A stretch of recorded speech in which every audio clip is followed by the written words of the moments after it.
She stood nervously in the lobby of the tall glass building, clutching her worn-out folder. Her name was Anna, a woman in her early 30s who had seen more rejection letters than she could count. She had been job hunting for nearly a year in Toronto, balancing bills, rent, and the responsibility of taking care of her younger brother after their parents passed away.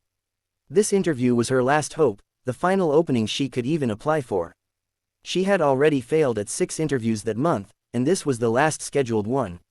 She wasn't the most qualified candidate on paper, but she had something that couldn't be measured, a heart that refused to stop fighting. When she walked into the interview room, she noticed that the panel of managers looked exhausted. She had been told she was the last candidate of the day. That usually meant they were no longer paying attention, their minds drifting elsewhere. But Anna sat down, smiled, and introduced herself with a quiet confidence. She didn't try to impress them with perfect rehearsed answers.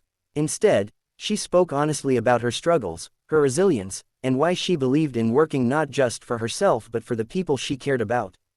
As the interview went on, she felt she was losing them. Their eyes glazed over, their notes became shorter, and silence grew heavier.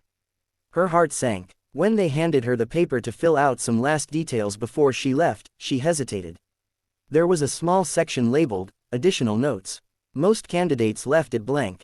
She stared at it for a while, her chest tight, and then without overthinking, she scribbled down 5 words, "Already married to you." She didn't mean it literally. She meant she was already committed, loyal, and willing to fight for the job as if it was part of her life. It was her way of saying she wouldn't just work here, she would belong here.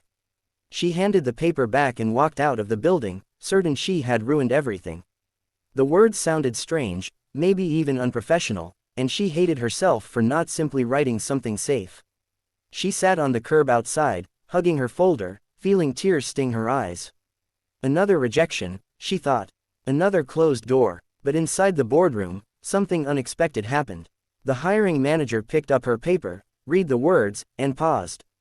"Already married to you," he said aloud. The room chuckled at first, but then quieted. For the first time all day, they were curious. It wasn't a cliché answer. It was personal, raw, and it made them look back at her interview differently.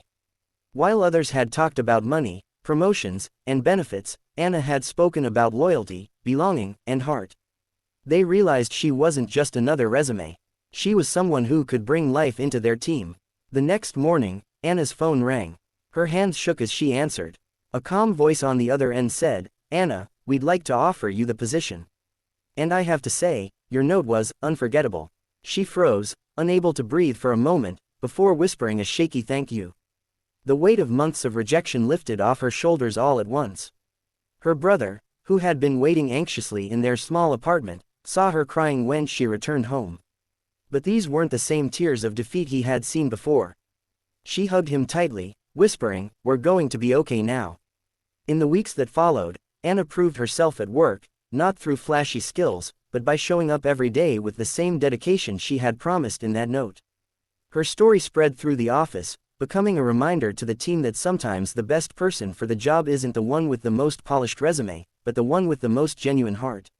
For Anna, it was never just about getting hired. It was about proving to herself that honesty and vulnerability could still have value in a world that often rewards only perfection. She had been the last candidate, the one they almost overlooked. Yet in the end, her truth was what set her apart. Her journey left a message for anyone who felt unseen or dismissed, that sometimes, all it takes is a small act of courage, a simple line written from the heart, to change everything. Would you like me to also give you 5 image prompts for this story so you can use them for your YouTube video visuals?